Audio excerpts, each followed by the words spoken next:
Well, hello. Hello. How are you? I am doing well. How are you, Cassie?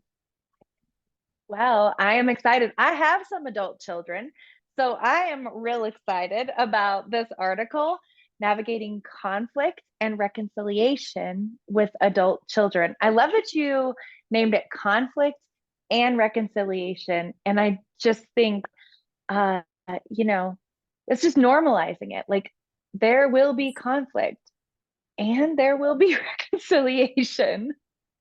Yes, yes. I feel like if there isn't conflict, maybe that's a problem. But yes, if we're open, honest, cultivating authentic relationships with our families, then there will probably be a need for reconciliation at some point, even if it's in a little dose or a big dose. Yeah, yeah. When we were younger and we were fostering teenagers, uh we talked about, it like relationships with your parents don't just end when you turn 18 once you're an adult.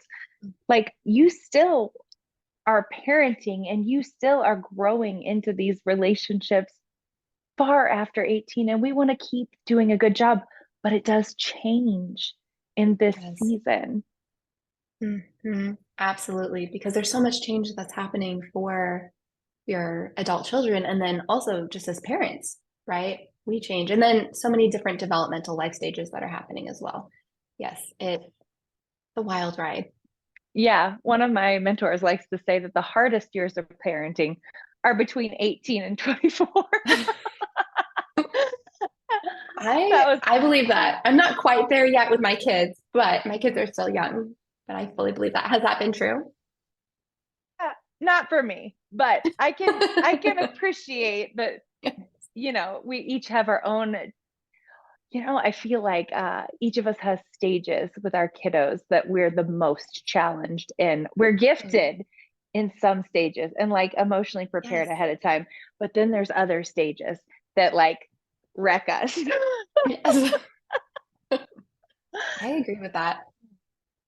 So I love that you wrote this article on that season of life and beyond, just, going from parent to child to still a parent and an adult child, but and then, peer to peer and so on. So one of the things that you talk about is you'll have people come into your counseling sessions and they will share with you things that they received from there or that their adult children said to them. And I just want to read some of these things that are actually quotes from some of your folks that you've been helping. Um, I just received a long letter from my son listing all of the things I did wrong as I was raising him. Another one said, my child said they read boundaries, and now I'm not going to get to see my grandchildren. Or my daughter's therapist is telling her I'm to blame for her anxiety and depression, and now she's so angry with me. Or he won't talk to me. I don't understand why my son is completely shutting me out. And as I was reading these, I was like, oh, my heart aches for these parents because we love our kids and we did Mhm. we did the best we could. Yes. And I love that their kids, even though it's so hard and painful to receive something like that, I love that their kids are being brave to share that with them and to Mhm. give them an opportunity to come closer in relationship. Because even though it feels really bad when you receive that, what it actually is an invitation Mhm. to work on the relationship. Mhm. Yeah. Yeah, it can absolutely be like a bid for connection. They want things to be better, right, than they currently are, or they want the relationship to feel, better, safer, more connected. And even if it doesn't feel like an invitation, even if it feels like a closed door, right, oftentimes it's just evidence that your adult child is kind of on their own journey, right, of healing, figuring things out, trying to develop healthy boundaries. And Yeah. sometimes the first people that they really test that on are their parents. And so it is heartbreaking. It is always really, really hard because there's so much loss and so much grief and so much fear. Is it always going to be this way? Are we ever going to make progress? What does that even look like? How do I handle it? But yeah, it could also be like a sign that, things can actually get better, right? There is hope at Yeah. the end of the tunnel. Yeah. It's encouraging. Well, it sucks also. Yes, it's a lot. Yeah. You're just normalizing all of the like responses of how it would feel to receive that kind of communication from your child. And I love that you actually walk us through a practical example of um, if you receive a communication from your child like this, here, here are some, as you respond back, here are some Mhm. things we can keep in mind, some pitfalls that we might Yes. accidentally step into that would actually be more damaging. So let's be prepared for that. And then preparing with a healthy mindset and then some practical tips. And so I just wanted to walk us through together this Mhm. uh, little snippet. I don't know what to call it, Mhm. this little idea of what it would be Yes. like. So, um, for example, if a mother got a letter from her daughter that Mhm. basically said, I don't want you as part of my life because you haven't been a safe person. Or I actually don't remember exactly what the letter said, but whatever it Mhm. said would be falling in that space of um, something painful that also Yeah. felt we might have a tendency as some of the pitfalls to deny the accusation. Like Mhm. what what would denying the accusation look like? Yeah. So in a case like that where adult child is maybe making an accusation or it comes across as blaming, right? Or something that I often hear is like from the adult child, hey, I'm noticing I have all these struggles, right? Like anxiety or depression or struggles in my relationships. And when I trace it back, I think back to times, right, where There you as are. yeah, yes, times where you maybe were short with me or words like abuse are often read out by kids, right? Adult Yeah. children.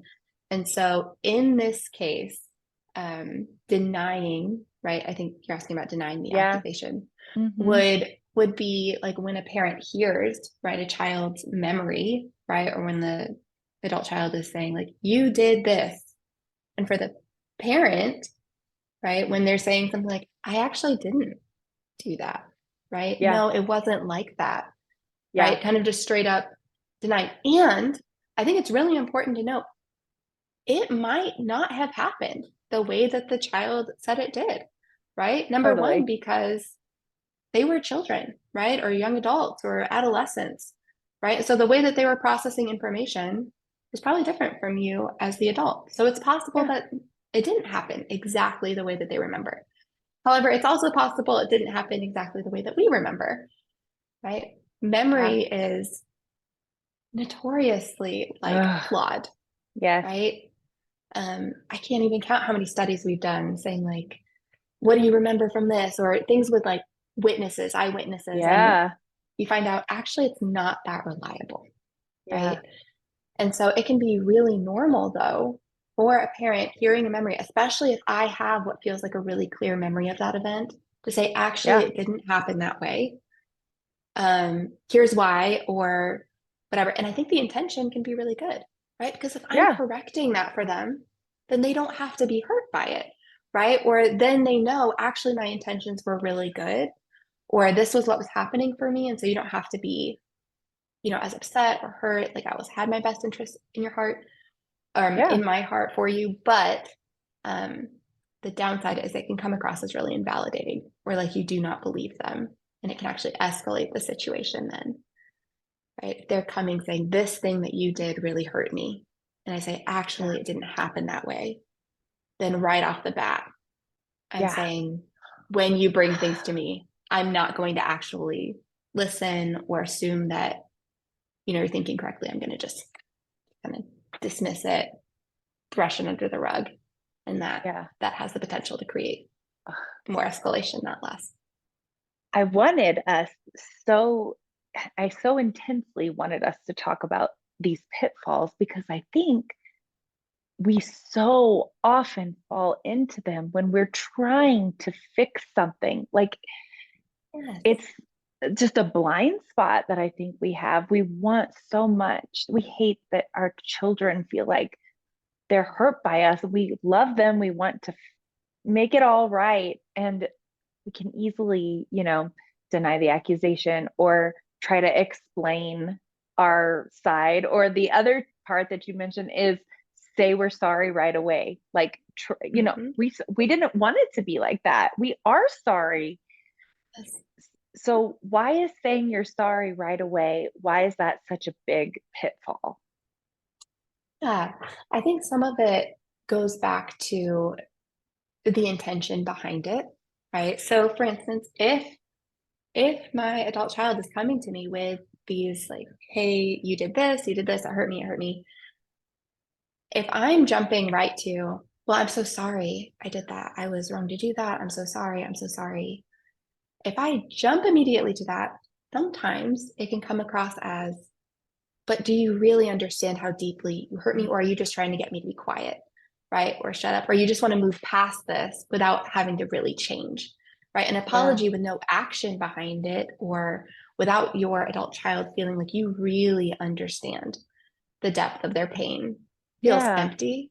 And it feels, again, it can feel dismissive, even though, right, the desire of my heart very well is, I am so sorry, right?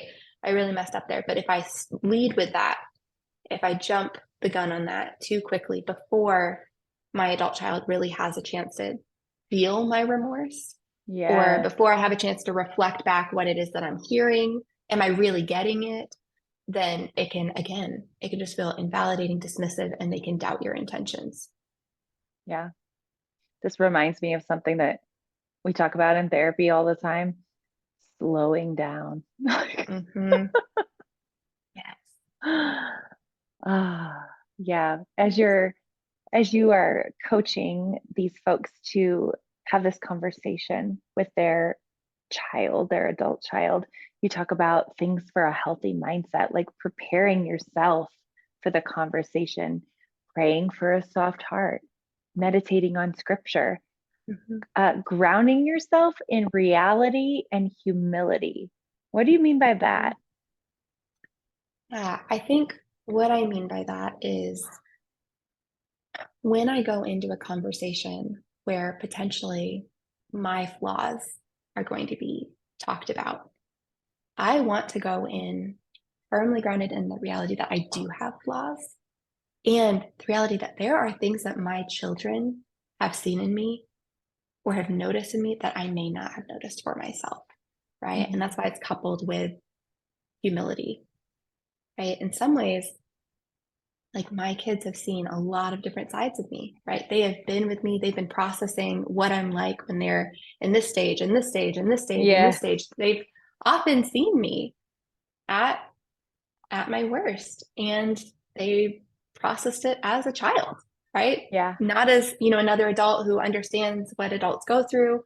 And so going in there just recognizing it is 100% possible that I have hurt my child in ways that I didn't recognize, I didn't know, I forgot, right? I think an adage that I often use in counseling sessions with couples and families is sometimes the tree remembers, but the axe does forget, right? And there are times when I am stressed, busy as a parent, and I don't realize the things that stick with my child.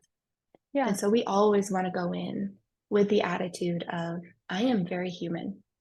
It is very possible that things that didn't phase me phased my child, right? Or I really thought maybe I apologized after an incident, but it doesn't mean that things were actually mended. And so Yeah. I want to go in already knowing that, recognizing that, and almost expecting that things that maybe I thought were okay were not okay, not for my child. There are just so many things I don't know. Dang, Danielle, as you're talking through this, I'm like, this actually requires such maturity from this parent. It does. It does. It's really hard. And we're not going to do that perfectly, right? We don't magically become perfect parents who are never escalated and nothing hurts me anymore, Yeah. right? Like that's what makes this so, so hard. Yeah.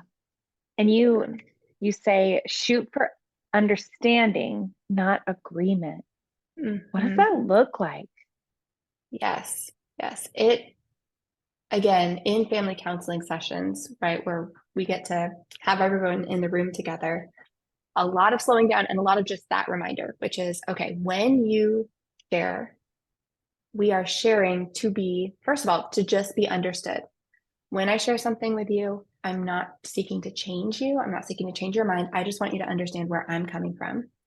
Yeah. And then if you are listening, right, same thing. I am listening to understand where you are at, not to reach in and fix, not to feel that pressure of if I don't change or else, because otherwise Yeah.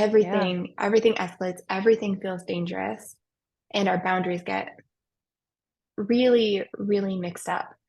And so the other thing it helps with is we're going to be nervous going into every conversation about this anyway. Yes, yes. And so if I can just tell myself, okay, I just want to understand and communicate that I understand, right? So by like reflecting back, asking, am I getting it? Am I understanding?